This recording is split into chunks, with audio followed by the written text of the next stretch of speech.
The Queen's trip to Morocco was dogged by blunders and mishaps, with Her Majesty experiencing a series of unfortunate events. The monarch endured a lengthy wait in a sweltering hot desert tent, while the Moroccan King Hassan II vanished and went to lounge in his air-conditioned caravan.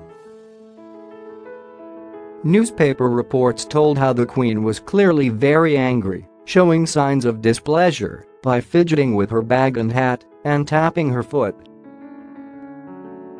She told photographers at the time, "Keep your cameras trained. You may see the biggest walkout of all time."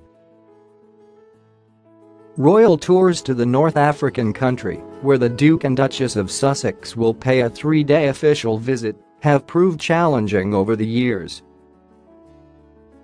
The Queen's sister Princess Margaret reportedly warned her, saying, "Going to Morocco is rather like being kidnapped. You never know where you are going or when." Autocratic Hassan II, who ruled from 1961 to 1999, was extremely paranoid, having survived a number of assassination attempts, so was deliberately erratic in his movements. He made the Queen change cars 7 times on the road from Marrakesh into the foothills of the snow-capped Atlas Mountains during the trip in October 1980. Schedules were thrown into disarray and venues were switched between the many royal palaces without notice. At one point, the Queen arrived in full regalia for the King's state banquet to find that the chosen palace was closed. She was left waiting for nearly an hour for her host to arrive.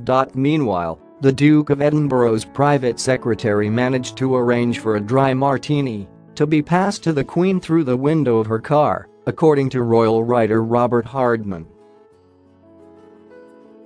Another time, the monarch admonished King Hassan II for blaming her then assistant private secretary Robert Fellows for a delayed lunch, telling him, "I'll thank you not to speak to my staff like that." She also overruled him when he cancelled a visit to a British-funded Leonard Cheshire Centre for the Disabled and tried to take her back to one of his palaces instead.